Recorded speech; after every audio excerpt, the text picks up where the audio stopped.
Good evening and welcome to Capital TV News. I'm Yana Mashiri, and these are the stories making headlines.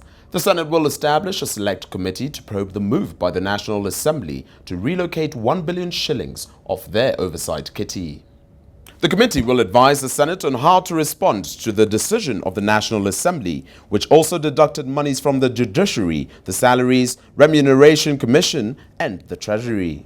While moving the motion on behalf of Majority Leader Kithure Kindiki, Elgeyo Marakwet Senator Kipchumba Murkomen said the Senate will resist attempts by the National Assembly to cripple their activities.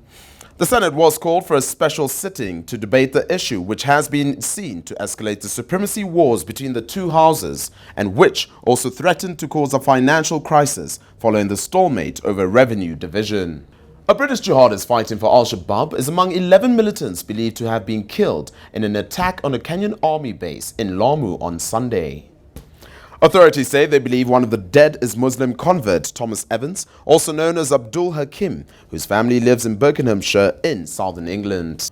Once confirmed, he will become the first Briton terrorist to be killed on Kenyan soil since the war on terrorism was intensified against the Al-Qaeda-linked Al-Shabaab. Kenya Defence Forces spokesman Colonel David Obonyo says the man's body is undergoing forensic tests as part of investigations after the killings that occurred when they tried to storm a military base in Baure near Somalia.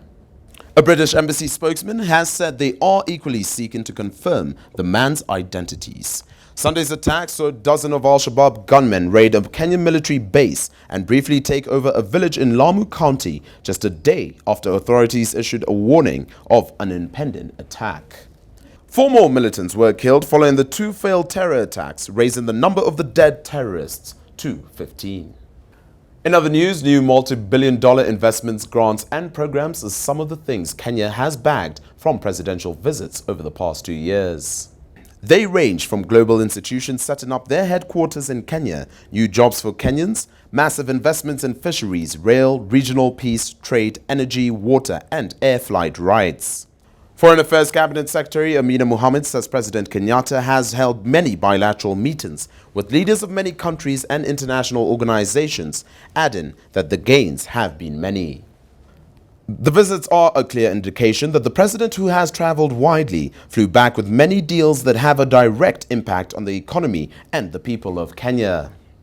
In international news, the Ministry of Foreign Affairs will serve ICC prosecutor Fatou Bensouda with suit papers in a case filed by 2 activists. Among them was Ugandan David Matsanga, who want full disclosure of the famous Waki list. The suit papers were handed to the ministry on Monday afternoon for onward transmission to the prosecutor's office in The Hague. A Foreign Affairs Ministry official said the documents will be sealed in a diplomatic pouch which enjoys some legal protection to carry official correspondence or other items between a diplomatic mission and its home government or other diplomatic or consular entities. In the suit filed at the High Court in Nairobi on March 10th, Matsanga and John Kimani are seeking the disclosure of the full list that Justice Philip Waki handed over to former UN Chief Kofi Annan on the 2007-2008 post-election violence.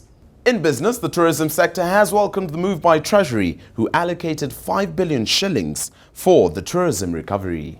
Speaking to Capital TV, Kenya Tourism Federation Chief Executive Agatha Juma says the allocation is the biggest the sector has ever received, urging the Tourism Ministry to immediately embark on reassuring the market.